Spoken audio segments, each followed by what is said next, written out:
The women gather because it is not unusual to seek comfort in our hours of stress. A man must be buried. It is not unusual that the old bury the young, though it is an abomination. It is not strange that the unwise and the ungentle carry the banner of humaneness, though it is a castration of the spirit. It no longer shatters the intellect that those who make war call themselves diplomats. We are no longer surprised that the unfaithful pray loudest every Sunday in every church and sometimes in rooms facing east, though it is a sin and a shame. So how do we judge a man? Most of us love from our need to love, not because we find someone deserving. Most of us forgive because we have trespassed, not because we are magnanimous. Most of us comfort because we need comforting. Our ancient rituals demand that we give what we hope to receive. And how do we judge a man? We learn to greet when meeting, to cry when parting, and to soften our words at times of stress. The women gather with cloth and ointments, their busy hands bowing to laws that decree willows shall stand swaying but unbroken against even the determined wind of death. We judge a man by his dreams, not alone his deeds. We judge a man by his intent, not alone his shortcomings. We judge a man because it is not unusual to know him through those who love him. The women gather strangers to each other because they have loved a man. It is not unusual to shift through ashes and find an unburnt picture.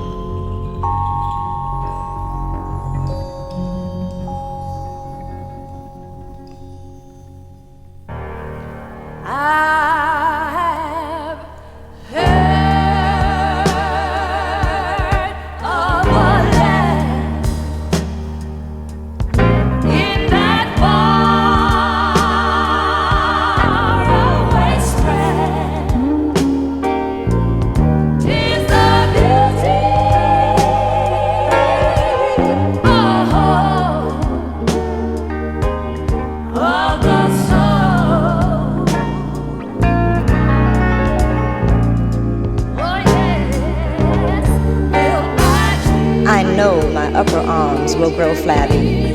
It's true of all the women in my family.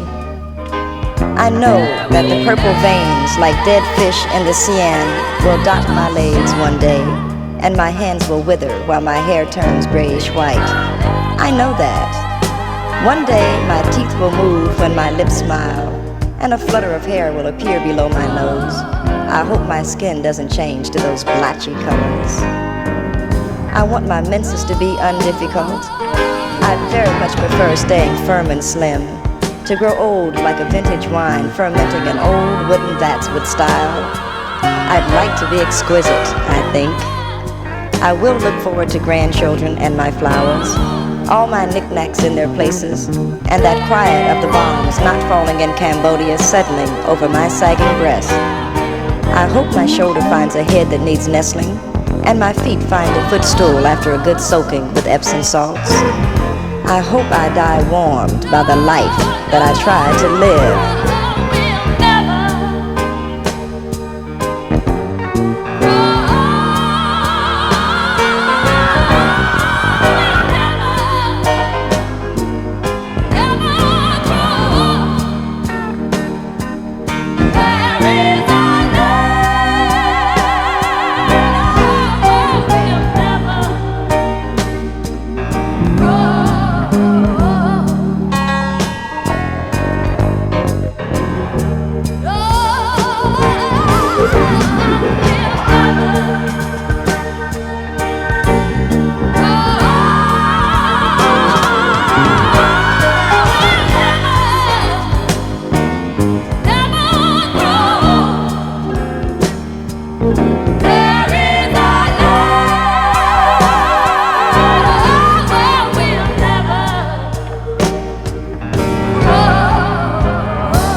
When I die, I hope no one who ever hurt me cries.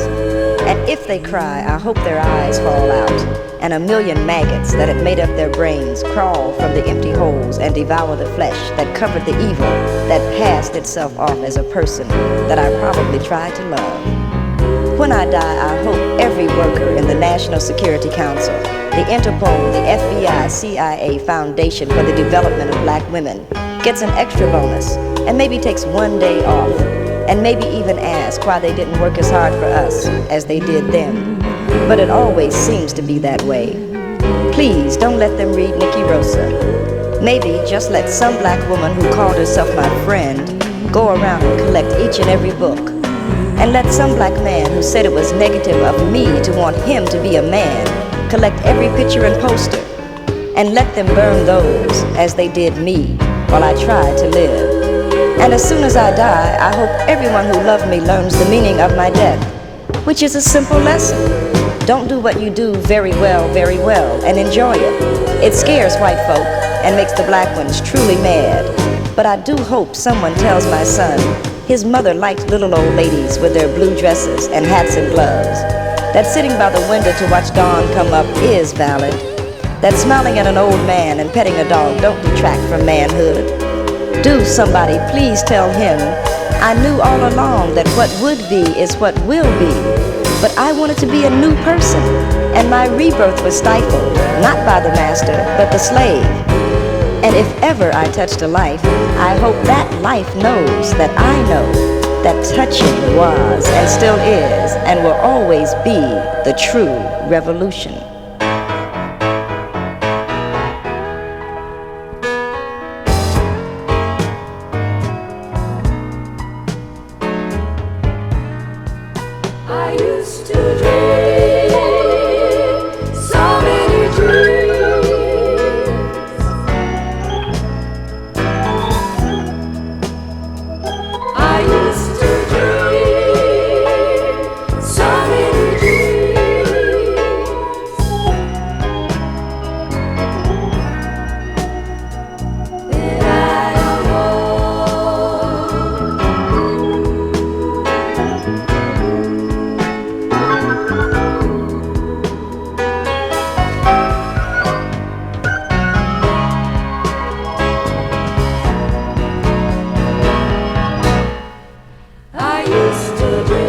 I used to dream militant dreams of taking over America to show these white folks how it should be done. I used to dream radical dreams of blowing everyone away with my perceptive powers of correct analysis. I even used to think I'd be the one to stop the riot and negotiate the peace. Then I awoke and dug that if I dreamed natural dreams of being a natural woman, doing what a woman does when she is natural, I would have a revolution.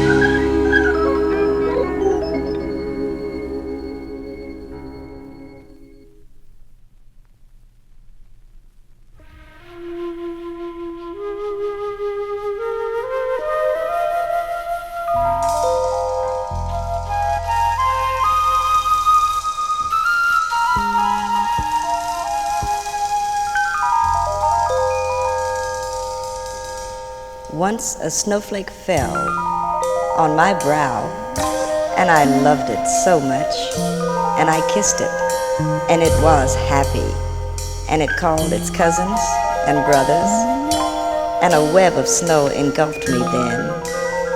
I reached to love them all, and I squeezed them, and they became a spring rain, and I stood perfectly still and was a flower.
was very pleasant not having you around this afternoon. Not that I don't love you and want you and need you and love loving and wanting and needing you. But there was a certain peace when you walked out the door, and I knew you would do something you wanted to do. And I could run a tub full of water and not worry about answering the phone for your call, and soak in bubbles and not worry whether you would want something special for dinner, and rub lotion all over me for as long as I wanted, and not worry if you had a good idea or wanted to use the bathroom. A certain peace I have found.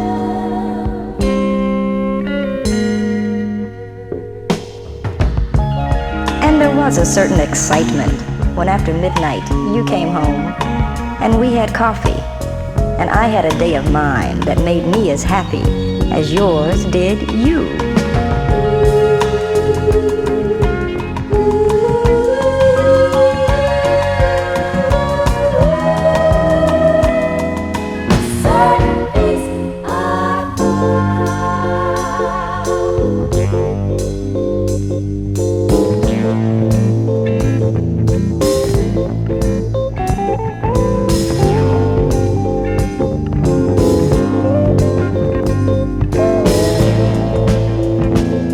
When I nap, usually after 1:30, because the sun comes in my room then, hitting the northeast corner, I lay at the foot of my bed and smell the sweat of your feet in my covers while I dream.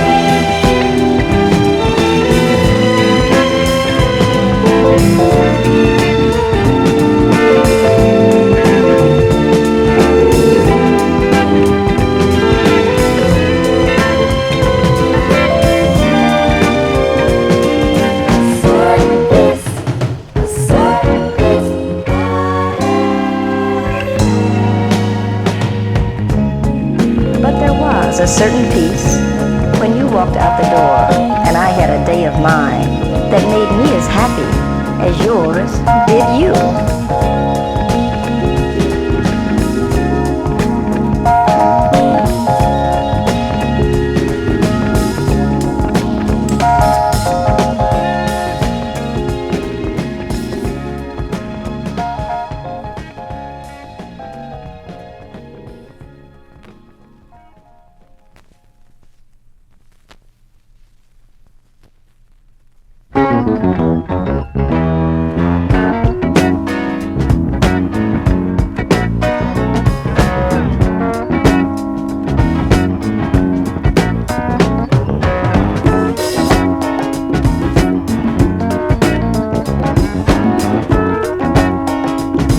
So he said, "You ain't got no talent. If you didn't have a face, you wouldn't be nobody." And she said, "God created heaven and earth and all that's black within them." So he said, "You ain't really no hot stuff. They tell me plenty sisters take care of better business than you."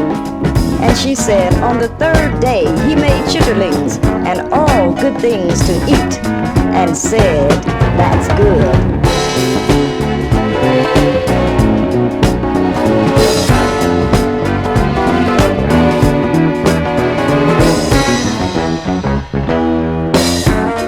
So he said, "If the white folks hadn't been under your skirt and been giving you the big play, you'd have had to come on uptown like everybody else."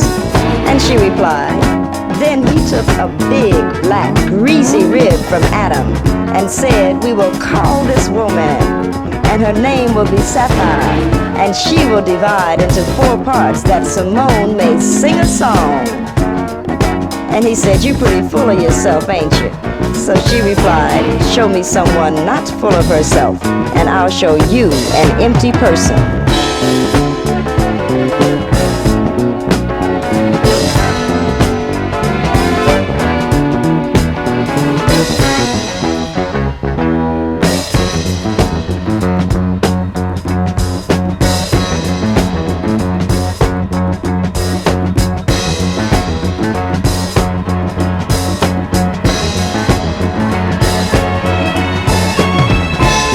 So he said, "You pretty full of yourself, ain't you?" So she replied, "Show me someone not full of herself, and I'll show you an empty person."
I've noticed I'm happier when I make love with you and have enough left over to smile at my doorman.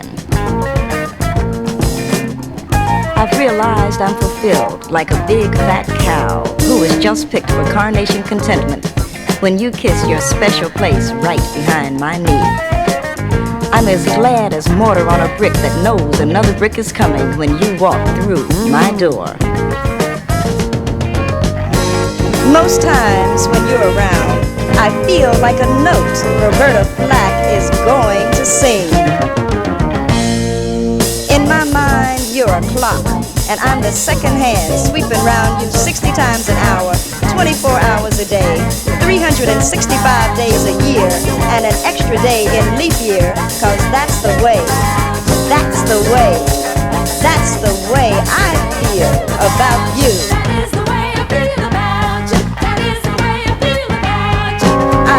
Noticed I'm happier when I smile, 'cause that's the way I feel. I'm as glad as mortar on a brick that knows another brick is coming, 'cause that's the way I feel about you. I'm content when you kiss your special place, 'cause that's the way I feel. That's the way I feel. I feel.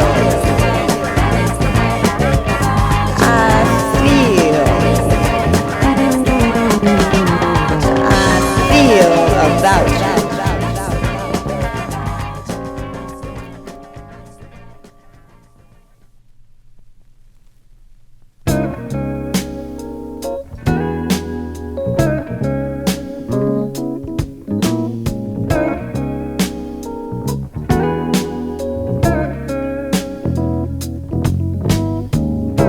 One day, you're gonna walk into my house, and I'm gonna have on a long African gown.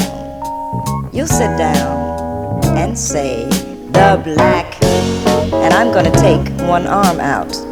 Then you, not noticing me at all, will say, "What about this brother?"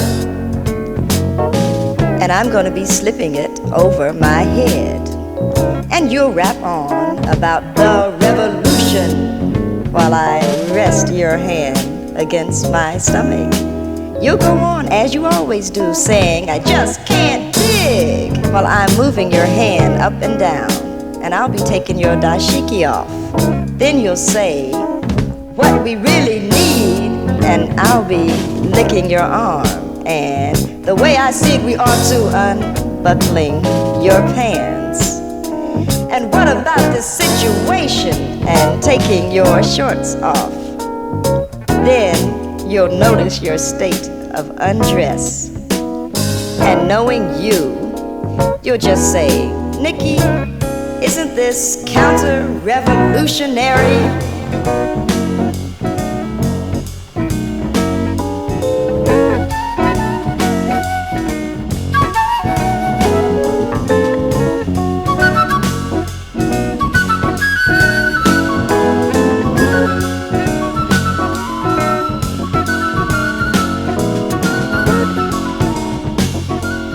Ever been kidnapped by a poet? If I were a poet, I'd kidnap you, put you in my phrases and meter you to Jones Beach, or maybe Coney Island, or maybe just to my house. Lyric you in lilacs, dash you in the rain, blend into the beach to complement my sea. Play the lyre for you, ode you with my love song, anything to win you. Wrap you in the red, black, green, show you off to mama, yeah. If I were a poet, I'd kidnap you.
I wanted to take your hand and run with you together toward ourselves, down the street to your street. Together, together, together, together again. Together, together, together, together again.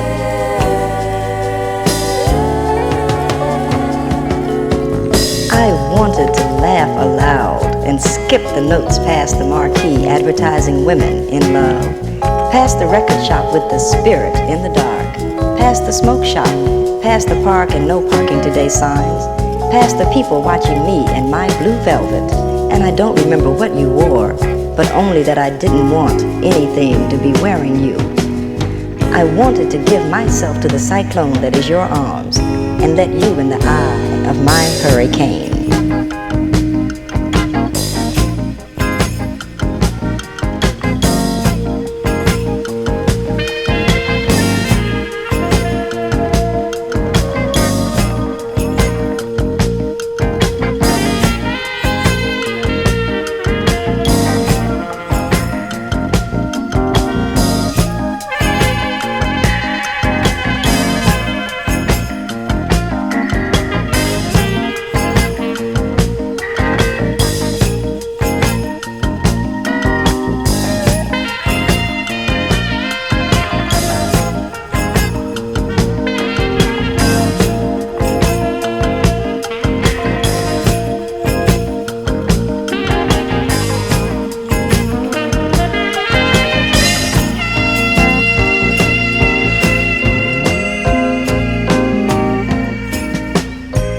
Some fall evening after the cocktails and the very expensive and very bad steak served with day-old baked potatoes, after the second cup of coffee taken while listening to the rejected violin player, we'll run again together.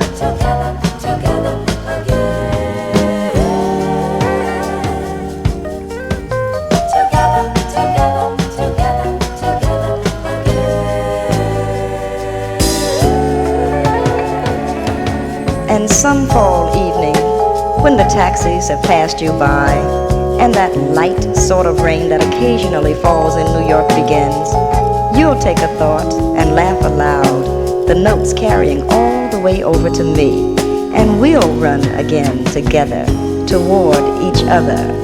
Yes?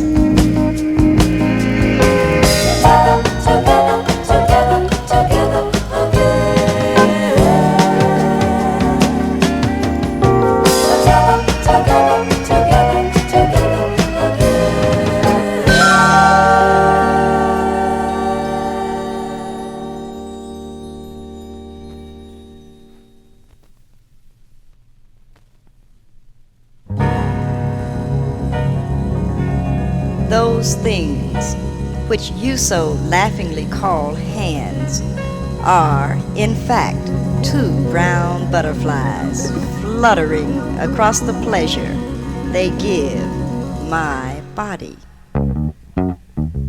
I remember learning you jump in your sleep and smile when you wake up.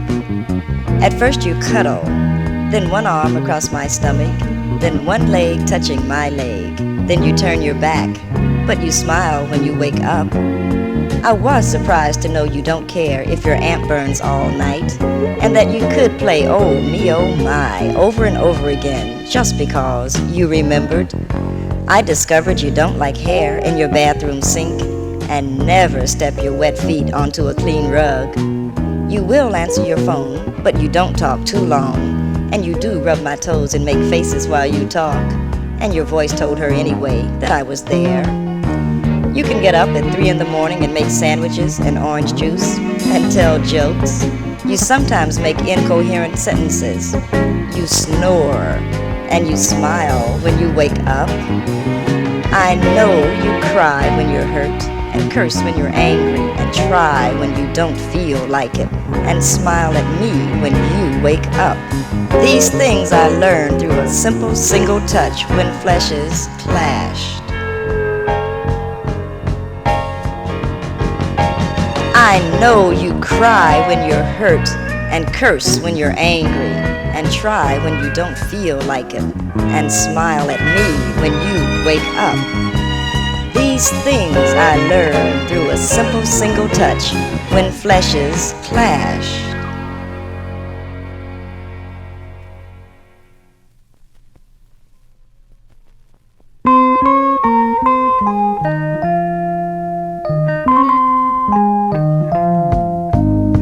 I suppose, living in a basic materialistic society, luxury to some would be having more than what you need. Living in an electronic age, seeing the whole world by pushing a button, the nth degree might perhaps be adequately represented by having someone there to push the buttons for you. I have thought, if only I could become rich and famous, I would live luxuriously in New York, knowing famous people eating in expensive restaurants, calling long distance anytime I want. But you held me one evening, and now I know the ultimate luxury of your love.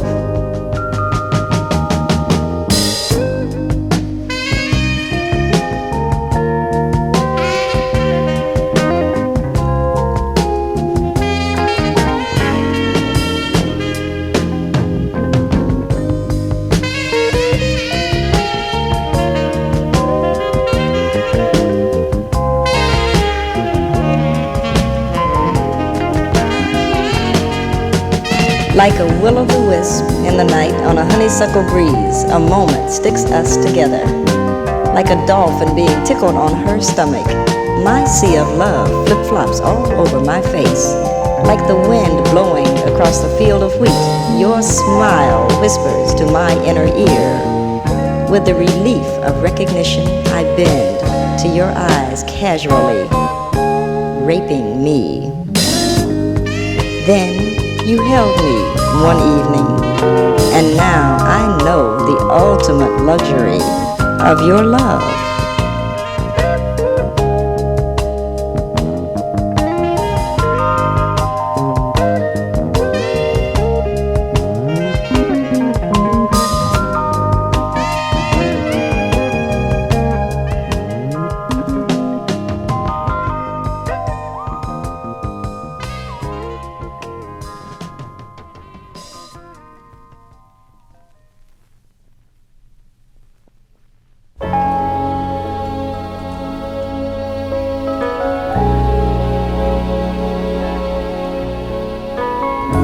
I only want to be there to kiss you, as you want to be kissed, when you need to be kissed, where I want to kiss you, 'cause it's my house, and I plan to live in it. I really need to hug you when I want to hug you, as you like to hug me. Does this sound like a silly poem? I mean, it's my house, and I want to fry pork chops and bake sweet potatoes and call them yams, 'cause I run the kitchen and I can stand the heat. I spent all winter in carpet stores gathering patches so I could make a quilt.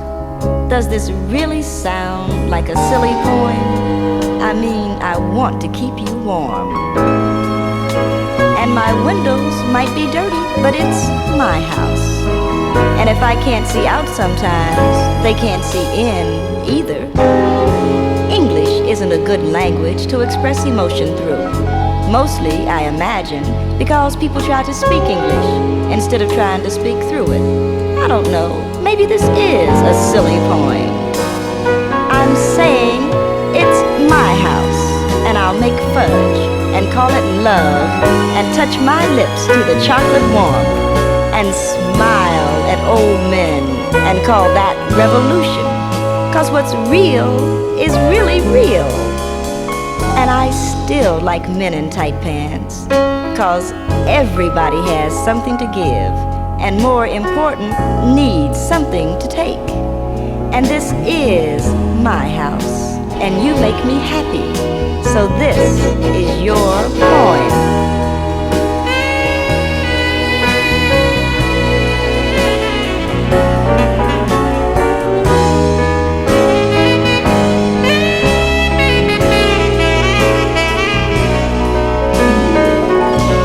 'Cause everybody has something to give, and more important, needs something to take. And this is my house, and you make me happy, so this is your poem.